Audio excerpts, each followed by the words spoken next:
ായ സഹോദരങ്ങളെ, സഹോദരിമാരെ, അള്ളാഹുവിൻ്റെ നിയമനിർദ്ദേശങ്ങളും വിധിവിലക്കുകളൊക്കെ അനുസരിച്ചുകൊണ്ട് അള്ളാഹു സുബ്ഹാനഹു വ തആല തൃപ്തിപ്പെടുന്നവരായി ജീവിക്കുവാൻ ഈ ഒരു ക്ഷണികമായ ജീവിതത്തിന് ശേഷം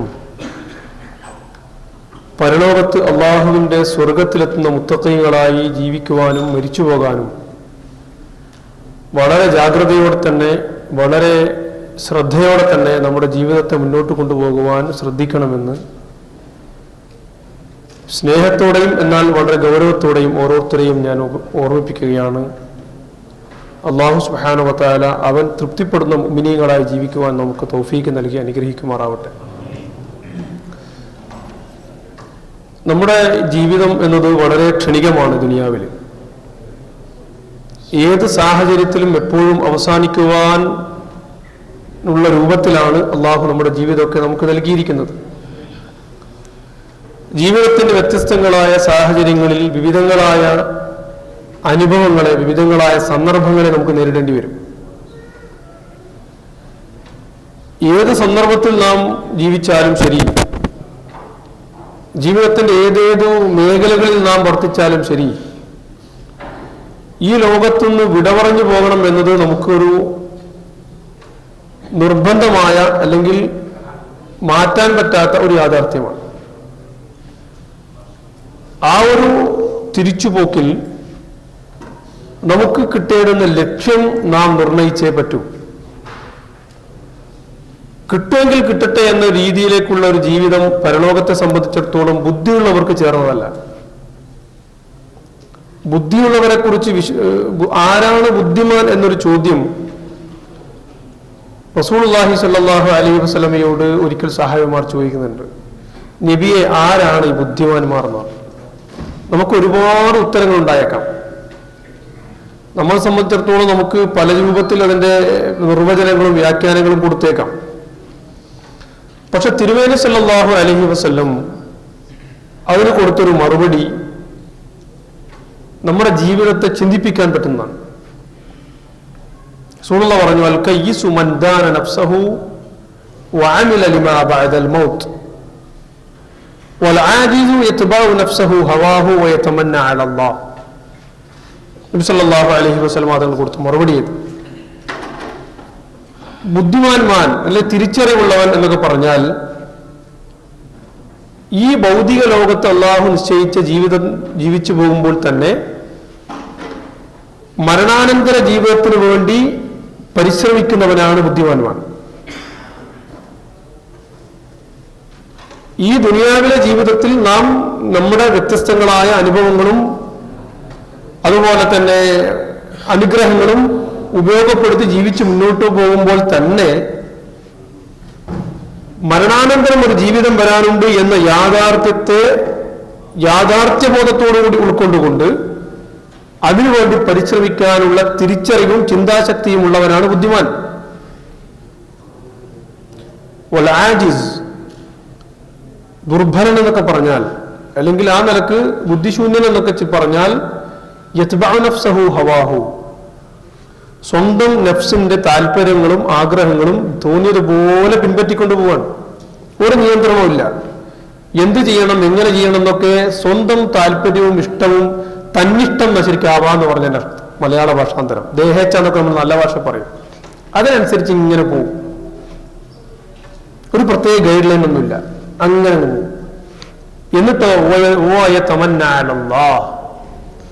അള്ളാഹുവിന്റെ പേരിൽ ഒരുപാട് ആഗ്രഹങ്ങളും പ്രതീക്ഷകളൊക്കെ വെച്ച് പുലർത്തുകയും ചെയ്യും. പടച്ചോൻ ഗഫൂർ റഹീമാണ്, അള്ളാഹ്ക്കറിയാനോ നമ്മുടെ ജീവിതമൊക്കെ എന്ന രീതിയിൽ അള്ളാഹുവിന്റെ പേരിൽ ഒരുപാട് പ്രതീക്ഷകളൊക്കെ വെച്ച് അള്ളാഹ് പുറത്തു വരുമായിരിക്കും, അള്ളാഹു രക്ഷപ്പെടുത്തുമായിരിക്കും എന്നൊക്കെ വിചാരിച്ച് ജീവിതത്തിൽ അതിനു വേണ്ടുന്ന ഒരു നിയന്ത്രണമോ ഒരു മുന്നൊരുക്കങ്ങളോ ഒരു സന്നാഹമോ സ്വീകരിക്കാതെ ഇങ്ങനെ ജീവിച്ചു പോകുന്നവനാണ് പരലോകത്തെ സംബന്ധിച്ചിടത്തോളം ആജിസ്, ദുർബലൻ എന്ന് മഹാനായ റസൂലുള്ളാഹി സ്വല്ലല്ലാഹു അലൈഹി വസല്ലം പഠിപ്പിച്ചു. നമുക്ക് ചിന്തിക്കാനുള്ള അതായത് ഇങ്ങനെ ഹദീസ് റസൂലുള്ളാഹി പറഞ്ഞു ഇല്ലെന്നൊന്നല്ല നമ്മുടെ വിഷയം. ഈ രണ്ട് കാറ്റഗറിയിൽ ഞാൻ എവിടെ നിൽക്കുന്നു എന്നാണ് എന്നെ സംബന്ധിച്ചിടത്തോളം പ്രസക്തമായ ചിന്ത. ഞാൻ ആജിസാണോ കയ്യീസാണോ? പരലോകത്തെ സംബന്ധിച്ചിടത്തോളം ഏതാവണം, ഏതാകേണ്ടതുണ്ട് എന്ന് തീരുമാനിക്കാനുള്ള സ്വാതന്ത്ര്യവും ജീവിതവും അള്ളാഹു നമുക്ക് നൽകിയിട്ടുണ്ട്. ഞാൻ ആമുഖമായി പറഞ്ഞത് ഇന്നത്തെ ഖുതുബയുടെ വിഷയം ഏകദേശം ഇതുമായി ബന്ധിപ്പിച്ച് ചിന്തിക്കാവുന്നതാണ് നമുക്ക്. അദ്ദേഹം ഇന്ന് ഖുതുബയിലൂടെ നമ്മൾ ഉത്ബോധിപ്പിച്ചത് ജീവിതത്തിൽ അള്ളാഹുവിനെയും അള്ളാഹുവിന്റെ റസൂലിനെയും എന്ന് പറഞ്ഞാൽ അള്ളാഹുവിന്റെ ദീനിനെ സഹായിക്കുന്നവരായും അതിനോട് സ്നേഹമുള്ളവരായും നിങ്ങൾ ജീവിക്കണം. യഥാർത്ഥത്തിൽ അള്ളാഹുവിനോടും റസൂലിനോടും സ്നേഹം പുലർത്തുന്ന എന്തിനാണ്? അള്ളാഹുവിനോടും അവന്റെ റസൂലിനോടും അഥവാ അള്ളാഹിന്റെ ദീനിനോട് സ്നേഹമുള്ളവരായി നമ്മൾ ജീവിക്കുന്നതിന്റെ അടിസ്ഥാന ലക്ഷ്യം ആർക്കാ? അടിസ്ഥാനപരമായ ഗുണം ആർക്കാണ്? എന്തിനാണ് അങ്ങനെ നമ്മൾ ജീവിക്കേണ്ടതുള്ളത്? എന്തിനാ? ഉത്തരം ഒന്നേ ഉള്ളൂ, നമ്മുടെ ജീവിത പരലോക രക്ഷയ്ക്ക് വേണ്ടി. നമ്മുടെ പരലോകത്തേക്കുള്ള രക്ഷയ്ക്ക് വേണ്ടിയുള്ള ജീവിതത്തിൽ നാം നിർബന്ധമായും സ്വീകരിക്കേണ്ട ഒരു വഴിയാണ് ഏത്? അള്ളാഹുവിനെയും അവന്റെ റസൂലിനെയും സ്നേഹിച്ചുകൊണ്ടുള്ള ജീവിതം. അള്ളാഹുവിനെയും അവന്റെ റസൂലിനെയും സ്നേഹിച്ചും അവർ പറഞ്ഞ് ഉൾക്കൊള്ളിക്കൊണ്ടുള്ള ജീവിതത്തിന്റെ വക്താക്കളായി നമ്മൾ മാറുമ്പോൾ പരോക്ഷമായി നമുക്ക് ലഭ്യമാകുന്നത് എന്താണ്? പരലോകത്തുള്ള സ്വർഗമാണ്. അതിൽ നമ്മുടെ ജീവിതത്തിൽ നിർബന്ധമായും ഒഴിവാക്കേണ്ടുന്ന ഒരു സ്വഭാവദോഷത്തെക്കുറിച്ച് അദ്ദേഹം ഉത്ബോധിപ്പിച്ചു. നിങ്ങൾ അക്രമികളാവരുത് എന്ന്. അള്ളാഹുവിനെയും റസൂലിനെയും സ്നേഹിച്ചുകൊണ്ട് ജീവിക്കുന്ന ഒരാൾക്ക് ഒരു അക്രമിയാകാൻ പറ്റൂല. നിങ്ങൾക്ക് ശ്രദ്ധിച്ചിട്ടുണ്ടാവും, അദ്ദേഹം ലുൽമിനെ രണ്ടു തരത്തിലാവുന്നു അദ്ദേഹം മാറ്റി വിശദീകരിച്ചത്. സാധാരണ നമ്മൾ പറയുന്ന പോലെ തന്നെ ലുൽമ് ഒന്ന് അള്ളാഹിനോട് ചെയ്യുന്ന ലുൽമുണ്ട്, അള്ളാഹുവിന്റെ സൃഷ്ടികളോട് ചെയ്യുന്ന ലുൽമുണ്ട്. അള്ളാഹുവിനോട് ചെയ്യുന്ന ലുൽമ എന്താണെന്ന് ചോദിച്ചാൽ വ്യക്തമായി നമുക്ക് പ്രത്യക്ഷമായി മനസ്സിലാകും. അള്ളാഹുവിന് കൊടുക്കേണ്ടുന്ന അവകാശം കൊടുക്കാതിരിക്കുകയാണ്. അള്ളാഹുവിന് ചില അവകാശങ്ങളും ചില ബാധ്യതകളും ഒരു മുസ്ലിമിന് നൽകേണ്ടതുണ്ട്. അത് ലാ ഇലാഹ ഇല്ലല്ലാഹയാണ്. ലാ ഇലാഹ ഇല്ലല്ലാഹ്ക്ക് വിരുദ്ധമായതെല്ലാം അള്ളാഹിനോട് ചെയ്യുന്ന ദുൽമാണ്. അതിന് വിശുദ്ധ ഖുർആൻ ഇങ്ങനെയാണ് വിശദീകരിച്ചത്: യാ ബുനയ്യ ലാ തുശ്രിക് ബില്ലാഹ് ഇന്ന ശിർക ലദുൽമുൻ അദീം. അതിലെല്ലാം ഉൾപ്പെട്ടു. ലുഖ്മാൻ എന്ന തത്വജ്ഞാനി തന്റെ മോനെ വിളിച്ച് ഉപദേശിക്കാൻ, നമ്മളൊക്കെ നമ്മളെ മക്കളെ പലതും ഉപദേശിച്ചു കൊടുക്കാറുണ്ട്. നമ്മൾ അവരുടെ ജീവിതകാര്യവും പഠനകാര്യവും ഒക്കെ ഉപദേശിക്കാറുണ്ട്.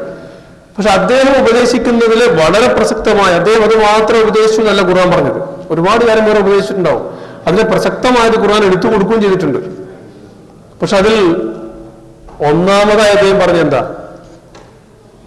അത് മോനെ അള്ളാഹിനോട് ദുൽമ ചെയ്യാൻ പാടില്ല എന്നല്ലാണ്. പടച്ചതമ്പുരാനോട് ദുൽമ ചെയ്താൽ പിന്നെ നിന്നെ അള്ളാഹ് പരിഗണിക്കില്ല. അതാണ് അതിന്റെ പ്രശ്നം.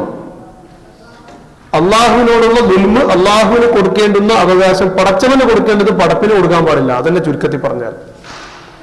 അള്ളാഹിനെ ഭയപ്പെടുന്നത് പോലെ നമ്മൾ ആരെയും ഭയപ്പെടാൻ പാടില്ല. പടച്ചതമ്പുരാനെ തവക്കുലാക്കുന്ന പോലെ നമ്മൾ വേറൊന്നിനെ തവക്കുലാക്കരുത്. ഒന്നും കൂടി വിശദീകരിക്കാം.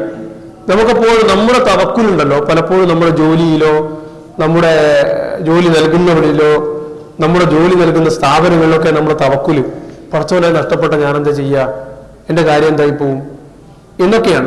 നമ്മുടെ എന്താണ് കുടുംബത്തിന്റെ തവക്കുൽ ചിലപ്പോൾ നമ്മളിലായിരിക്കും. നിങ്ങളെന്നെ വിളിച്ചു പോയി ഞാനെന്താ ചെയ്യുക, നിങ്ങളില്ലാതായപ്പോൾ ഞാനും മക്കളും എന്താ ചെയ്യുക. ഇതൊക്കെ നമ്മുടെ തവക്കുലിന്റെ ചില രൂപഭാവങ്ങളാണ്. അല്ല, ഹസ്ബി അല്ലാഹ് വനിഅമൽ വക്കീൽ, അള്ളാഹു എനിക്ക്, ഞാൻ അവരിലെ തവക്കുലാക്കുന്നത്. അവൻ പോരെ തവക്കുലാക്കാൻ, എനിക്ക് ധാരാളമായി. ഫഅലല്ലാഹി ഫലിയതവക്കലിൽ മുതവക്കിലൂൻ, തവക്കുലാക്കുന്നവർ അള്ളാഹുവിൽ തവക്കുലാക്കട്ടെ. ഈ ജോലി പോയാൽ അടുത്ത ജോലി കിട്ടും. കാരണം അത് തന്നവൻ അള്ളയാ. അള്ള ഉണ്ടല്ലോ, ജീവിച്ചിരിപ്പില്ലേ, ഹയ്യുൽ ഖയ്യൂമായ അള്ള ഇല്ലേ, പിന്നെന്താ എത്ര പേടി? ഈ നാട്ടിൽ ജോലി പോയാൽ അടുത്ത നാട്ടിൽ ജോലി കിട്ടും. എന്താ എത്ര പേടി? ഒരു പേടിയില്ല. ഹസ്ബി അല്ലാഹു വനിഅമൽ വക്കീൽ. നിങ്ങളില്ലേ വേറെ ആൾ, എനിക്ക് ജോലി കിട്ടും, എന്റെ ജീവിതം മുന്നോട്ട് പോകും. പക്ഷെ എനിക്കൊരു ജീവിതമേ ഉള്ളൂ, ആ ജീവിതം കൊണ്ട് ഞാൻ സ്വർഗം നേടേണ്ടതുണ്ട്. ഇതാണ് നമ്മുടെ ജീവിതത്തിന്റെ ലൈൻ. ആകമാനം തകരാറായി, മാനസികമായി മടുത്ത് തകരാറായി പോകുന്ന ആളുകളെല്ലാം മുഅ്മിനീങ്ങൾ. കാരണം അള്ളാഹുവിൽ അടിയുറച്ച് വിശ്വസിക്കുന്നവരാണ് നമ്മൾ. അപ്പൊ അള്ളാഹുവിൽ തവക്കുലാക്കുന്നത് പോലെ ഒരാൾ തവക്കുലാക്കാൻ പാടില്ല. അള്ളാഹുവിന് കാണിക്കുന്ന വിനയം പോലെ വേറൊരാളെ വിനയം കാണിക്കാൻ പാടില്ല. ഇതാണ് അതിൻ്റെയൊക്കെ വിശദീകരണം. അത് തന്നെ സംസാരിക്കാൻ ഒരുപാട് വിഷയം വേണം. അപ്പോൾ അള്ളാഹുവിന് കൊടുക്കേണ്ട ഒരവകാശവും അള്ളാഹു അല്ലാത്തവർക്ക് കൊടുക്കരുത്. അതാണ് ദുൽമ് എന്ന് പറഞ്ഞത്. രണ്ടാമത് ദുൽമിനെ പറ്റി പറഞ്ഞപ്പോ പടപ്പുകളോട് കാണിക്കുന്ന ദുൽമ്. അതിനാദ്യം ഉണ്ടാകേണ്ട എന്താണെന്ന് വെച്ചാൽ അദ്ദേഹം അതിനൊരു പരിഹാരം പറഞ്ഞത്, നിങ്ങൾ ഏറ്റവും കൂടുതൽ സ്നേഹിക്കേണ്ടതും ഏറ്റവും കൂടുതൽ നമ്മുടെ എന്താ പറയാ നമ്മുടെ ജീവിതത്തിന്റെ മാർഗമായി സ്വീകരിക്കേണ്ടതൊക്കെ ദീനീ കാര്യങ്ങളായിരിക്കണം. ദീനീ കാര്യങ്ങൾ നമ്മുടെ ഇഷ്ടമായി മാറിയാൽ പിന്നെ നമുക്ക് അതിനോട് മാത്രമേ ഒരു ഇമ്പവും ഇഷ്ടവും താല്പര്യമൊക്കെ വരും. അത് നമുക്ക് മനുഷ്യരുടെ ജീവിതത്തിലൊക്കെ മനസ്സിലാവുകയും ചെയ്യും. ദീനീ കാര്യങ്ങൾക്ക് പറയുമ്പോൾ പ്രത്യേക ഒരു താല്പര്യം, സ്നേഹം, അത് നമ്മുടെ ആസ്വാദ്യകരമായി മാറണം. ഞാൻ പറഞ്ഞത് എത്രത്തോളം നിങ്ങൾക്ക് ഉൾക്കൊള്ളാൻ നിങ്ങൾക്ക് മനസ്സിലായെന്ന് എനിക്കറിയില്ല. വിശുദ്ധ ദീനുൽ ഇസ്ലാമുമായി ബന്ധമുള്ള വിഷയം എന്റെ എന്റർടൈൻമെന്റായി മാറണം. പിന്നെന്താ എനിക്ക് പ്രശ്നം? ഖുർആനുമായി ബന്ധപ്പെട്ട ഒരു വിഷയം അത് എന്റെ ആസ്വാദ്യകരമായി മാറണം. ഞാൻ അനുഭവിക്കുകയാണ്, അതിനെ ആസ്വദിക്കുകയാണ് ഞാൻ അതിനെ, ആ വിഷയം, എന്റെ കുടുംബം, അല്ല ഞാൻ, എന്റെ മക്കള്. അപ്പൊ എനിക്കെന്തായി? അത് തന്നെ എന്റെ ജീവിതമായി മാറി. റസൂലുള്ളാഹി സ്വല്ലല്ലാഹു അലൈഹി വസല്ലം പഠിപ്പിച്ചൊരു പ്രാർത്ഥന ഉണ്ട്. അല്ലാഹുമ്മ ഹബ്ബിബ് ഇലൈനൽ ഈമാൻ വസയ്യിൻഹു ഫീ ഖുലൂബിനാ വകദ്ദിഹ് ഇലൈനൽ കുഫ്റ വൽ ഫുസൂഖ വൽ ഇസ്യാൻ വജഅൽനാ മിനർ റാഷിദീൻ. വല്ലാത്ത അർത്ഥവും ആഴവും പരപ്പുമുള്ളൊരു പ്രാർത്ഥനയാണ്. അല്ലാഹുമ്മ ഹബ്ബിബ് ഇലൈന, പടച്ചോനെ ഈമാനുമായി ബന്ധപ്പെട്ട കാര്യം എനിക്ക് ഏറ്റവും എൻ്റെ മനസ്സിന് ഇഷ്ടമുള്ളതാക്കി മാറ്റണേ. ഇടങ്ങേറും ബുദ്ധിമുട്ടും പ്രയാസവും അങ്ങനെ ഉന്തി തള്ളിയും കൊണ്ടല്ല, എനിക്ക് വളരെ ഇഷ്ടമുള്ളതാണ്. ഈമാനുമായി ബന്ധപ്പെട്ട ചർച്ചകൾ, ഈമാനുമായി ബന്ധപ്പെട്ട വിഷയങ്ങൾ, ഈമാൻ പകരുന്ന ക്ലാസ്സുകൾ, ഇങ്ങനെയൊക്കെയുള്ള കാര്യം എൻ്റെ മനസ്സിന് തന്നെ അതിനോടൊരു ഒരു ഇഷ്ടം വരണം. എനിക്ക് ആരും പറഞ്ഞിട്ടൊന്നുമില്ല, അത് കിട്ടുമ്പോൾ എനിക്ക് വല്ലാതെ ആസ്വാദനം, ഒരു സമാധാനം കിട്ടുന്നൊരവസ്ഥ എൻ്റെ മനസ്സിന് നീ ഉണ്ടാക്കി തരണേ എന്ന് നീ പ്രാർത്ഥിക്കണം എന്നാണ് മുസ്ലിമിനോട് റസൂലുള്ളാഹി സ്വല്ലല്ലാഹു അലൈഹി വസല്ലം പഠിപ്പിക്കുന്നത്. അത് ഫീ ഖുലൂബിനാ, ഞങ്ങളുടെ മനസ്സിൽ അതിനെ നീ അലങ്കാരമാക്കി തരണേ. എന്റെ അലങ്കാരവും എൻ്റെ ഇതെല്ലാം ഇതുമായി ബന്ധപ്പെട്ട കാര്യങ്ങളാണ്. ഫുസൂഖ്, ഇസ്യാൻ, കുഫറൊക്കെ എനിക്ക് വല്ലാത്ത വെറുപ്പുണ്ടാക്കണം. അങ്ങനത്തെ ഒരു മാനസികാവസ്ഥ തന്നെ എനിക്ക് ഉണ്ടാക്കി തരണം റബ്ബേ. എന്നെ നീ തിരിച്ചറിവുള്ളവരിലും അതുപോലെ തന്നെ വകതിരിവുള്ളവരിലും അതുപോലെ അങ്ങനെയുള്ള ആളുകളൊക്കെ നീ എന്നെ ഉൾപ്പെടുത്തണേ റബ്ബേ എന്ന് പ്രാർത്ഥിക്കണം. അങ്ങനെ ഉണ്ടാകുമ്പോൾ നിങ്ങളുടെ ജീവിതത്തിൽ ദുൽമ വരൂലെന്ന് അദ്ദേഹം സമർത്ഥിച്ചത്. ദുൽമ എന്തെന്ന് പറയുന്നതിനേക്കാൾ കൂടുതൽ ദുൽമ നിങ്ങളുടെ ജീവിതത്തിൽ ഉണ്ടാവാതിരിക്കാനുള്ള സന്ദർഭങ്ങൾ അദ്ദേഹം വിശദീകരിച്ചത്. നിങ്ങൾ ആലോചിച്ച് നോക്കൂ, നമ്മുടെ ജീവിതത്തിൽ നമ്മൾ ഒരുപാട് ചിലപ്പോൾ പ്രക്ഷുബ്ധമാകുന്നു. ഒന്ന് ആലോചിച്ച് നോക്കൂ, ജീവിതത്തിൽ പ്രയാസങ്ങളും വിഷമങ്ങളൊക്കെ വരുമ്പോൾ നമ്മൾ ഒരു പ്രാർത്ഥന നമ്മുടെ ജീവിതത്തിൽ ആത്മാർത്ഥമായി നിർവഹിക്കുമ്പോൾ കിട്ടാവുന്ന ഒരു സുഖമുണ്ട്. നബി സല്ലല്ലാഹു അലൈഹി വസല്ലം നിങ്ങൾ പറഞ്ഞൊരു പ്രാർത്ഥന ഉണ്ട്. ഞാൻ നേരത്തെ പറഞ്ഞ തവക്കുലുമായി ചേർത്ത് വായിക്കണം. എങ്ങനെയാ നമ്മളെല്ലാ പ്രശ്നവും നമ്മൾ ചില പ്രത്യേകമായ കാര്യങ്ങളിൽ കേന്ദ്രീകരിക്കുമ്പോൾ അതങ്ങ് നഷ്ടപ്പെടുമ്പോൾ നമ്മൾ മനസ്സ് പ്രക്ഷുബ്ധമാണ്, നമ്മളാകമാനം തകർന്നു പോവാണ്, പിടിച്ചു നിൽക്കാൻ ഊർജം നഷ്ടപ്പെട്ടു പോവാണ്. എന്നാൽ നബി സല്ലല്ലാഹു അലൈഹി വസല്ലം ഒരു പ്രാർത്ഥന ഉണ്ട്, എല്ലാ ദിവസവും നമ്മൾ പ്രാർത്ഥിക്കേണ്ടതാണ്. നമ്മൾ എത്രത്തോളം എല്ലാ ദിവസവും പ്രാർത്ഥിക്കുന്നുണ്ടെന്ന് സ്വയം ഒന്ന് ആലോചിച്ച് നോക്കണം. യാ ഹയ്യു യാ ഖയ്യൂം ബിറഹ്മതിക അസ്തഗീസു അസ്ലിഹ് ലി ശഅനി കുല്ലിഹാ വലാ തകൽനി ഇലയ്യ മിൻ തുർഫത്തി ഐൻ. എത്ര നേരം വിശദീകരിച്ചാൽ ഇത് അധികാരിക. യാ ഹയ്യു യാ ഖയ്യൂം, എന്നെന്നും ജീവിച്ചിരിക്കുന്നവനും എല്ലാം അടക്കി നിയന്ത്രിക്കുകയും ഭരിക്കുകയും ചെയ്യുന്ന നാഥ, ഞാൻ നിന്നോടാ ചോദിക്കുന്നത്. ബിറഹ്മതിക അസ്തഗീസ്, നിന്റെ കാരുണ്യം കൊണ്ട്, നീ ഒരുപാട് കാരുണ്യമുള്ളവനല്ലേ, ആ കാരുണ്യം കൊണ്ടാണ് റബ്ബേ ഞാൻ നിന്റെ സഹായം തേടുന്നത്. നീ ഹയ്യാണ്, നീ ഖയ്യൂമാണ്. എന്റെ വിഷമങ്ങൾ നിനക്കറിയാം, എന്റെ പ്രയാസങ്ങൾ അറിയാം, എല്ലാം അടക്കി ഭരിക്കുന്ന നാഥ, എന്നെന്നും ജീവിച്ചിരിക്കുന്ന റബ്ബേ, അസ്ലിഹ് ലി ശഅനി കുല്ലിഹാ, ഞാൻ എൻ്റെ എല്ലാ അവസ്ഥകളിൽ നിന്ന് ഒന്നാക്കി തരണേ റബ്ബേ. എല്ലാം പെട്ടതില്, എൻ്റെ ജോലി വിട്ട്, എൻ്റെ കുടുംബം വിട്ട്, എൻ്റെ മക്കൾ വിട്ട്, എൻ്റെ ദീന് വിട്ട്, എല്ലാം. ചിലപ്പോൾ എനിക്ക് നല്ല സാമ്പത്തിക വരുമാനം ഉണ്ടാവും, പക്ഷെ കുടുംബജീവിതം ശരിയുണ്ടാവില്ല. ചിലപ്പോൾ കുടുംബം ശരിയുണ്ടാവും, മക്കളൊന്നും സംതൃപ്തി കിട്ടൂല. ഇങ്ങനെ പല പ്രശ്നങ്ങളാണല്ലോ നമ്മളിങ്ങനെ എന്താ പറയുക വിഷമിപ്പിക്കുക. നിങ്ങൾ ഈ പ്രാർത്ഥനയുടെ ഒരു ആഴം നോക്കുക. അസ്ലിഹ് ലി ശഅനി കുല്ലിഹാ, എന്റെ എല്ലാ കാര്യങ്ങളും റബ്ബേ നീ നന്നാക്കി തരണം, എനിക്ക് കഴിയാത്ത ഒന്നുമില്ലല്ലോ. വലാ തകൽനി ഇലയ്യ മിൻ തുർഫത്തി ഐൻ, ഒരു കണ്ണുക വെട്ടുന്ന സമയം പോലും റബ്ബെ എന്റെ കാര്യം നീ എന്നെ ഏൽപ്പിക്കല്ലേ, എനിക്ക് നോക്കാൻ കഴിയൂല, ഞാൻ എല്ലാം സമ്പൂർണമായും എന്നിട്ട് എന്റെ ഫുൾ ടൈം ഞാൻ റബ്ബെ നിന്നിലാണ് തവക്കുല്, എന്റെ കാര്യം എന്നെ നീ ഒരു നിമിഷം പോലും, ഒരു കണ്ണും ഇങ്ങനെ വെട്ടുന്ന സമയം ഉണ്ടല്ലോ, ഇമ വെട്ടുന്ന സമയം, അത് എത്രയാ നമുക്ക് കണക്കൂട്ടാൻ പറ്റില്ല, അത്രയും മൈന്യൂട്ടാണത്. ആ സമയം പോലും നീ എന്റെ കാര്യം എന്നെ ഏൽപ്പിക്കല്ലേ എന്ന് പറഞ്ഞാൽ എന്താ, സൃഷ്ടികളെ ആരും ഏൽപ്പിക്കല്ല റബ്ബെ, എനിക്ക് കഴിയൂല, നീ എന്റെ കാര്യം നീ തന്നെ നോക്കണം. അപ്പൊ അതിന് അനുബന്ധമായി നമ്മൾ പറയേണ്ട ഒരു വാചകമുണ്ട്, നല്ലൊരു ചിന്തയുണ്ട്. പക്ഷെ അതായത് പ്രാർത്ഥന പറയുമ്പോൾ തന്നെ നമുക്ക് അതാണ് പരോക്ഷമായി മനസ്സിലാക്കണം. എന്താണ് എന്റെ കാര്യം റബ്ബെ നീ നോക്കണേന്ന് പറയുമ്പോൾ, നിനക്ക് ഇഷ്ടമുള്ള ഞാൻ ചെയ്യുള്ളൂ, നിനക്ക് ഇഷ്ടമുള്ള റബ്ബെ ഞാൻ ചെയ്യുള്ളൂ, ഇനി വല്ലത് എന്റെ ഭാഗത്തുനിന്ന് അബദ്ധം പറ്റിപ്പോയ റബ്ബെ ഞാൻ നിന്നോട് ഉപ ചെയ്യുന്നു, നീ പുറത്തു വരുന്ന എനിക്കറിയാം. അങ്ങനെ ഒരു ജീവിതം ഉണ്ടായി പോകുമ്പോൾ അള്ളാഹിന്റെ സഹായം നമുക്ക് കിട്ടും, അള്ളാഹുവിന്റെ സഹായത്തിൽ നമ്മുടെ ജീവിതം നന്നാവും. അതോടൊപ്പം തന്നെ അദ്ദേഹം പറഞ്ഞൊരു കാര്യം കൂടി ഞാൻ അവസാനിപ്പിക്കുകയാണ്, ഒരാളെയും നമ്മുടെ ജീവിതം കൊണ്ട് ദുൽമിലേക്ക് നമ്മൾ എത്തിക്കരുത്, ദുൽമിലേക്ക് നമ്മുടെ ജീവിതം കൊണ്ട് പോകരുത്. ദുൽമ എന്നത് മനുഷ്യരുടെ അവകാശങ്ങളെയോ അഭിമാനത്തെയോ ഒക്കെ തട്ടിയെടുക്കുന്ന ഒരു സംഭവമാണ്. അക്രമികൾക്ക് ഒരിക്കലും പരലോകത്ത് ഇതിന് പരിഹാരം ചെയ്യാതെ രക്ഷപ്പെടാൻ പറ്റൂല എന്നാണ് നബി സല്ലല്ലാഹു അലൈഹി വസല്ലം തങ്ങൾ പറഞ്ഞു. ഇയ്യാകും വദ്ദുൽമ, അക്രമത്തെയും അതിക്രമത്തെയും ഒക്കെ നിങ്ങൾ വല്ലാതെ സൂക്ഷ്മതയോടെയും ജാഗ്രതയോടെയും കാണണം കേട്ടോ. ഫഇന്നൽ ദുൽമ ദുലുമാതുൻ ഫീ യൗമിൽ ഖിയാമ, പരലോക നാളിലുള്ള അന്ധകാരമാണ് ദുൽമ. ഇവിടെ നീ ആക്രമിക്കും, പക്ഷെ പരലോകത്ത് നിനക്ക് അന്ധകാരമായിരിക്കും. പരലോകത്ത് വെളിച്ചം കിട്ടുന്ന ആളുകളെ പറ്റി ഖുർആൻ പറയുന്നുണ്ടല്ലോ, സൂറത്തു തഹരീമൊക്കെ വായിച്ചു പോകുന്നിടത്ത് ഇങ്ങനെ കാണാൻ സാധിക്കും നമുക്കത്. ആ വെളിച്ചം കിട്ടൂല. സൂറത്ത് ഹദീദ് വായിക്കുന്നിടത്ത് കാണാൻ സാധിക്കും, നഖ്തബിസ് മിൻ നൂരിക്കും, നിങ്ങളെ നൂറിൽ നിന്ന്, നിങ്ങളുടെ പ്രകാശത്തിൽ നിന്ന് ഞങ്ങൾ കുറച്ചൊന്ന് കൊളുത്തിയെടുത്തോട്ടെ ചോദിക്കുമ്പോ നിങ്ങൾക്കുള്ള അവകാശമില്ല, കൂടുന്ന പറയാ. പ്രത്യേകമായ ചില ചില വാതിലുകൾ, ചില മറകൾ കൊണ്ട് അവർ മാറ്റി നിർത്തപ്പെടുമെന്ന് സൂറത്ത് ഹദീദിൽ വിശദീകരിക്കുന്നുണ്ട്. പരലോകത്ത് ചിലർക്ക് പ്രകാശം കിട്ടും. ആ പ്രകാശം കിട്ടാനുള്ള യോഗ്യത ഉണ്ടാവില്ല ദുനിയാവിൽ ദുൽമുമായി നടന്നാൽ. അൽ മുസ്ലിം, ആരാണ് മുസ്ലിം?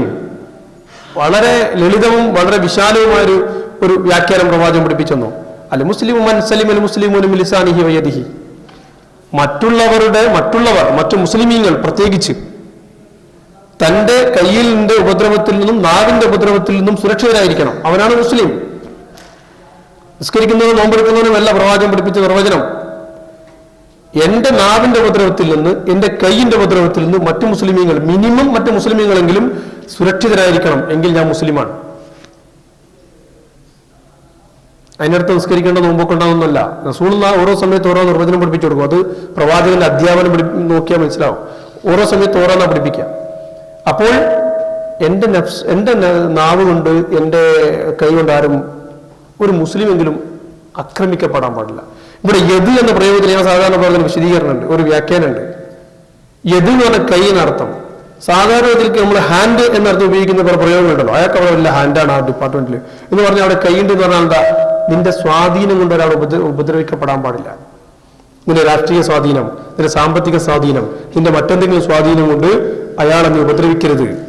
അങ്ങനെ ഉപദ്രവിച്ചാൽ അത് ദുൽമാണ് എന്നർത്ഥം. ഒരു കവിയുടെ ഒരു ആശയം കൂടി പറയാൻ ഞാൻ.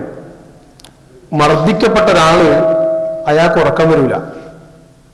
നിങ്ങളിപ്പോ എന്നെ മർദ്ദിച്ചാൽ എനിക്ക് ഉറക്കം വരൂല. ആ കവി പറയാണ് ലാലിമിനോട്, യാ അയ്യുഹൽ ലാലിം, അല്ലയോ അക്രമി, നീ എന്ത് ചെയ്യും? വളരെ ആക്രമിച്ച ഒരു സായുജ്യത്തോടു കൂടി ഞാൻ നല്ലോണം പറഞ്ഞിട്ടുണ്ട്, വേണ്ടെന്ന് കൊടുത്തിട്ടുണ്ട് ഞാൻ. അവൻ ഇനി എന്നോട് കളിക്കില്ല, അല്ല എന്റെ കുടുംബത്തോട് കളിക്കില്ല എന്നൊക്കെയുള്ള ഒരു സായുജ്യം, ഒരു സമാധാനമൊക്കെ കിട്ടുമല്ലോ. അതുകൊണ്ട് നീ പോയിട്ട് നല്ല രൂപത്തിൽ കിടന്നുറങ്ങും, അതിനെപ്പറ്റി നല്ല മാനസികമായ സായുജ്യം അടഞ്ഞിട്ട്. പക്ഷേ നിന്റെ കണ്ണേ ഉറങ്ങുള്ളൂ, മദ്ലൂമിന്റെ കണ്ണിന് ഉറക്കം വരില്ല. അവന്റെ മനസ്സ് പിടക്കുന്നുണ്ടാവും, അവൻ റബ്ബിനോട് തേടും, അതിന് ഉത്തരം ലഭിക്കപ്പെടാതിരിക്കുകയില്ല എന്നാണ്. അത് ആ കവി ആശയം സ്വീകരിച്ചത് റസൂലുള്ളാഹിന്റെ ഹദീസ് എന്നാണ്. നബി സല്ലല്ലാഹു അലൈഹി വസല്ലം തങ്ങൾ മുആദ് ഇബ്നു ജബൽ റളിയല്ലാഹു തആല അൻഹുവിനെ യമനിലേക്ക് നിയോഗിക്കുകയാണ്. മദീനത്ത് നിന്ന് യമനിലേക്ക് പോവാ. എന്തിനാ പോകുന്നത്? കച്ചവടത്തിനല്ല, ദഅവത്തിനാ പോകുന്നത്. അള്ളാഹിന്റെ ദീന് പ്രചരിപ്പിച്ചു കൊടുക്കാനാണ് പോകുന്നത്. അയക്കുന്ന ആളാരാ? റസൂലുള്ളാഹ്.